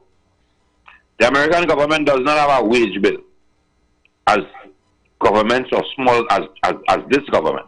But most of government salary, what they call federal workers, salaries are minimum wage, $7.25 an hour. But they have huge oversight over the internal runnings of critical economies in the country. Yes, they do. And that is our problem because we get into simple. We bought Caroni. And say Caroni was a fish-and-run company under who it was then. And when we take it over, a man find a way that I could eat our food. And if Trinidadians, same thing with license office, you ask yourself why it can't be more efficient? It can't be more efficient because licensing officers find a way to eat a food. Customs officers find a way to eat a food. So until we had explain your wealth, bill come to the parliament. I heard up to the opposition leader talk about that when the prime minister said these people are encouraging, since we don't support their ideology of regime change in America, is because we supported narco trafficking. If we don't support America's ideology of regime change in Venezuela, because they're here for narco trafficking, and if the PNM don't support that, the PNM supporting narco traffickers. I the opposition leader response. So I heard the Prime Minister's response. I heard the opposition leader response yesterday and said to us, you know, one of the bills we brought to the parliament is explain your wealth. And the government didn't, the opposition then did not support. So now we should be able to go and check on a licensing officer and see if his assets accrued to the wealth that he acquired. A customer, because we talk all this talk. Singapore, I hear a man called today to tell me the government spent $3 billion there. If we had adopted the principle like Singapore, because I remember when Dr. Eric Williams went there and come back and said they are going and do. The opposition say, hey, he going mad. He want to turn Trinidad like Singapore, he's solid. And Lee Kuan Yew was one of the most hated man around the world at that time. Because of what they considered his dictatorial tendencies. Because the opposition couldn't come to the parliament and talk rubbish. You had to come and talk things with sense. If you can't talk nothing made sense to carry the country forward, you could get locked up. Not like a group of people, I call them recalcitrant, come in the parliament and say, I'm not supporting that. And if you ask them why, they can't tell you why. When it's better, same thing as the waterfront. Oh, Mr. Manning spending too much money, going to crash the economy. In place, they ended up when they get into office. And when they talk about them, how they kind, I am talk about them. You know, Dr. Rowley collect his salary. If this government, who said to us that Dr. Rowley and them feeding the selfish, they raised the salary. So they took away Stuart Young pension. And tell me how Dr. Rowley live with that nice piece of money and a pension. But they also passed, because all of them was in the parliament, all of them received that increase of pension, not so? So the same way they could have reduced or removed Kyochong pension, if they had so cared about the population and telling we how the economy was in such a state then, and them fellas them feeding themselves and knowing the economy hard and people suffering, why didn't they reduce their pension or their salary and say, hey, we going on, and don't tell me about you going and give it to no charity. Because I don't know who is the charity. Just say I'm going to reduce my pension, my salary by 15% from now. As I get into it, they didn't do that, you know. The same thing I said when Dr. Rowley said, tighten your belt. I ain't had to tighten my belt no more, you know. Right now, my belt tight. Right now, I can't breathe. Because all they tell me now, don't make no noise about no money, you know. Take a little bonds. Because I don't want to overheat the economy. Because they go create too much spending. So the 10% that I was promised to get in the first 3 years, I get it in 6. And now, after I tighten my belt, as I always say for so long, I had to tighten my belt more now because now all I get to understand that the economy is not where it was supposed to be. So, what direction is Trinidad really going under this administration? Anybody could tell me where are we going to be in the next 4 years? What direction? What is the path? Don't give me that story, that picture that Julian John gone to Dubai and I see 2 ministers dressed up like they chic all and so on. I wonder who pay for them outfit anyway. Don't give me that story. Caller, but you didn't ask where we was going in 2015. We saw where we went. In 2015? Yeah. I mean, if I didn't ask where we was going, we had a vision for 2020. We saw where we went, and that vision didn't come Where did we go? You went out of office in 2025. That's where you went. And the reason for going out of office in 2025 is because of data analytics. The majority say we had a problem at what we were doing. That was the majority neither. Because 100%, 100,000 people for the PNM didn't vote. So the majority didn't talk. Well, a certain section of the population, the majority that was spread to them with the intention that the economy, when they get into office, manna would fall from heaven. And milk and money would fall and things would be nice. The workers didn't think they was going home. Let me do the maths.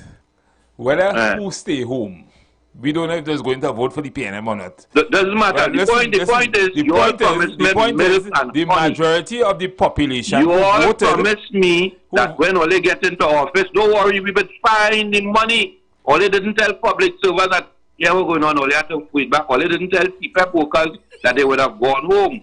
Ole didn't tell forestry workers that they would go home. Ole didn't tell AGC workers that they would go home. That wasn't said.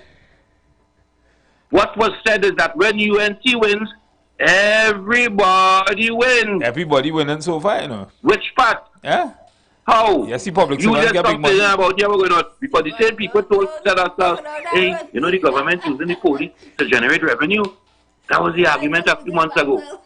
Now you now come to tell me the same thing and come to tell me if I leave my driver permit, am I to be charged? What is the difference? Caller, government change. This government only has 7 months in office so far. And so far they have done a lot. Which is what? We see in direction. We see things happening. In this 7 months, I don't know. And they like the PNM, sir. You point me. And they like the PNM. Point me in a direction. They like the PNM. The government going and there's going to be benefit for the citizens not trying to be. PNM had a 2020 vision. 2020 come and pass 5 years after, and we see that vision. This government have a revitalization. No. It's going to happen. 2020 vision was moved to 2030. Okay. Right? Because let me point out something there. You know what I could say? This administration cannot say. The past administration could say they inherited 3/4 of negative growth in its first reincarnation. That means I was in a recession. And what is that? What is administration? Hold on. This administration, all they talk about the economy, cannot say that they met 3/4 of negative growth. They can't say that, but they still send home CPEP workers. The PNM met 3/4 of negative growth in 2015. That means you're in a recession. This administration cannot say that and still send home over 50,000 people. 50,000 people? You count that? Yes, because the double man on the corner, he gone too. You saying the car wash man. You saying so much people was in CPEP? Yes, because the CPAP man have a man fixing the machine. You only checking the people that send home. I checking the man who fixing the CPAP machine. Okay. The waka when they break down, they have a man who fixing that. So them men going home too? But them going home because if they know CPAP, I know waka they carry by he. So he only so he right now he's long home. He might still get something from the community. He only set up a business. Main hustle he take it from me. He only set up a business to fix one man machine. No, remember I have 5 machines. Okay. I is the biggest customer, he's small. Alright, so every 3 months he get a little kakada. A little kakada for me, as small as it is. Alright. And if you look up at my game, they work too. Alright. You might come and drive the van. Alright, cool. I'm making real sense there. Enjoy evening, gentlemen. Take care. Have a good evening. Lady. Yeah. You know, I love that call. No, but I mean, you have to think. But the caller make some good points anyway. Yeah, I mean, the Baton side could expect to take a little critique here and there. Mm-hmm. You know, and we are the umpires, so we make a little misstep here and there. We analyze this game. We analyze this game. We say when you're out and when you make runs. They make runs for some things. I mean, some was a little shaky, but it's part of leadership. Yeah, but one of the good things is that this government, from the trajectory, you can see where they're going. Yeah, and at the end of the day, if you promise people things and it's working out, that's good. That's a good sign. Yes. Right? And the next thing is they're only in office for 7 months. Right? Yeah. And they're in office a volatile period of the life of this country, where we don't have the kind of money, we don't have the revenue generation. Yeah. There's some Initiatives. disadvantages that they come So into. really and truly, things should get better by what they are thinking of doing and where they're going. How they get there is what we should be questioning, right? Yeah. But the caller talk about the minister going to Dubai and that kind of thing. They are seeking some I mean, it will have. I mean, you spend some money to do that, but how much you will get out of doing that? Yeah. Right. Yeah. So every government every sensible thinking businessman. Yeah. will do that. Yeah, you have to spend a little bit to engage the... So I don't know. I mean, clearly, we have to understand how government works. And we also have to understand some of the things, creative things, that politicians, I mean governments, sometimes have to do to run a country. This is not Trinidad and Tobago alone.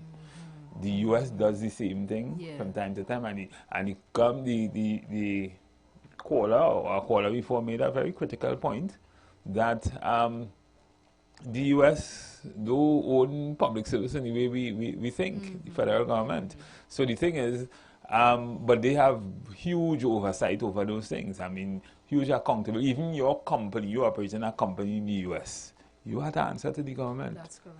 You can't do things that will injure or interfere with the public in any way, in any significant way, and that kind of thing. You will pay huge fines, fines that could close you down. Yeah, their system in fact, very different. They could order that you split up your business. They could. I mean, we don't have that kind of situation here. Yeah. But we have the government, as the caller would have said, the government is the largest employer. Yes. And some things have to give at some point in time. Something has to give at some point in time. Something has to happen. We have to be able to become more efficient, more productive, and we have the technology, we have everything that we could use. It is out there. It's good examples of other countries that are using them, and we have to use it to the benefit of the public. Right? So that sums up our thesis on when we looked at what was presented earlier on with respect to the road traffic. Yep. So, ladies and gentlemen, this evening we will have continued as usual. We will have continued on the same part of looking at what are the issues that are before us, how the Baton side is batting, how the feeling side is feeling. What do you think? We've heard what the pavilion had to say with a lot of things. And that is how we will continue on. Every time we have the show, we analyze the match, we analyze the wicket, if it's a sticky wicket, if it's a wet outfield, if it's dew on the grass outside there, how we look at it, how the ball is playing. And therefore, We looked at all of that as usual in the same way this evening. We've come to the end of the show. Certainly we will be engaging you again tomorrow. Have a good evening. Tune in to the Street 919 FM for Gospel in the Bone Ministry every Sunday from 7:05 a.m. to 8:55 a.m. for the program God's Last Warning Message. Hosea chapter 4 says, "Hear the word of the Lord, ye children of Israel, for the Lord hath a controversy with the inhabitants of the land, because there is no truth, nor mercy, nor knowledge of God in the land. By swearing and lying and killing and stealing and committing adultery, they break out, and blood toucheth blood." Remember, every Sunday from 7:05 a.m. to 8:55 a.m. for the program God's Last Warning Message with Gospel in the Bones Ministry, right here on the Street 919 FM.